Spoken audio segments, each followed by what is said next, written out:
yung proseso ng pag-file ng labor case.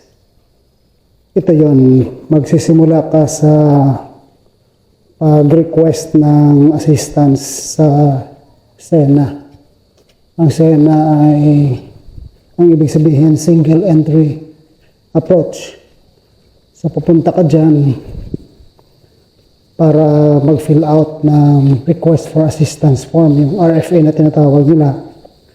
May mga DOLE offices na hindi naman umano ang kanilang pag-fill out ng RFA. Pwede na yun online. Tapos i-notify ka sa email kung kailan yung conference. Kasi ang nangyayari nga dyan, kapag ka nakapag-file ka na ng request for assistance, magsiset ng dalawang conferences ang SIADO. Ang SIADO, yun yung Single Entry Approach Desk Officer. Parang hearing officer yan siya dyan sa SENA. So magsiset ng dalawang conferences na kadalasan 1 week apart. Kasi ang mandato ng SENA ay matapos nila ang SENA process sa loob ng 30 days. So kung hindi kayo nagkasundo sa SENA, tsaka palang issuehan ng referral yung complainant para umakyat na sa labor arbiter. Ito na yung mag-file ng formal complaint. Ang sistema ng proseso dyan sa SENA, hindi yan yung parang korte na may mananalo, may matatalo. Kundi, yan ay parang pinag-aayos kayo na parang barangay lang. Pero ang pinag-uusapan nyo, hindi yung away kapitbahay, kundi yung away nyo sa loob ng opisina ng employer, boss mo, or bisor mo.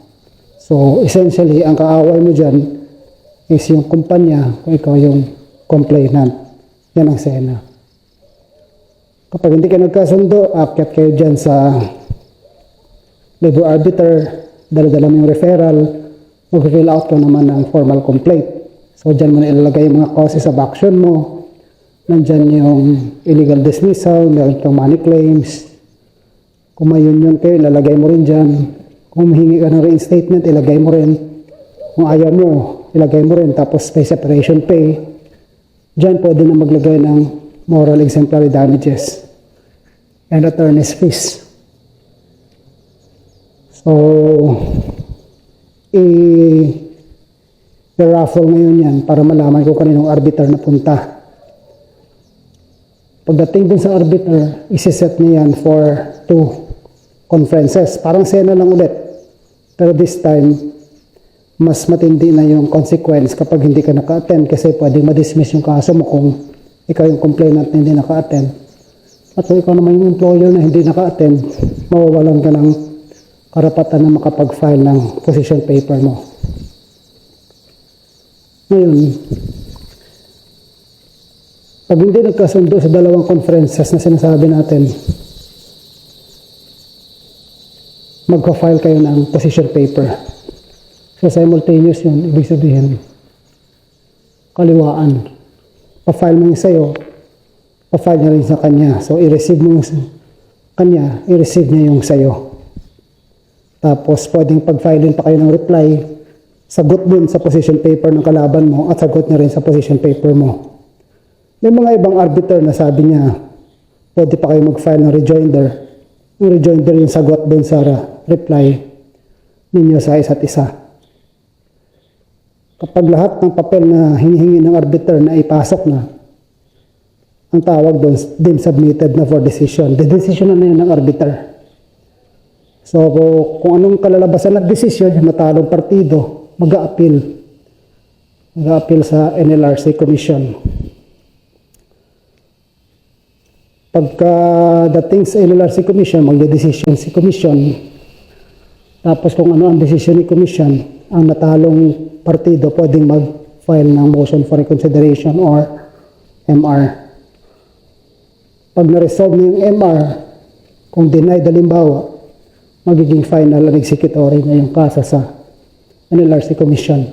Tapos na ang labor case. Kung ikaw yung complainant na nanalo, pwede ka na ngayon mag-execute kapag meron ka ng entry of judgment o kaya EOJ na tinatawag natin.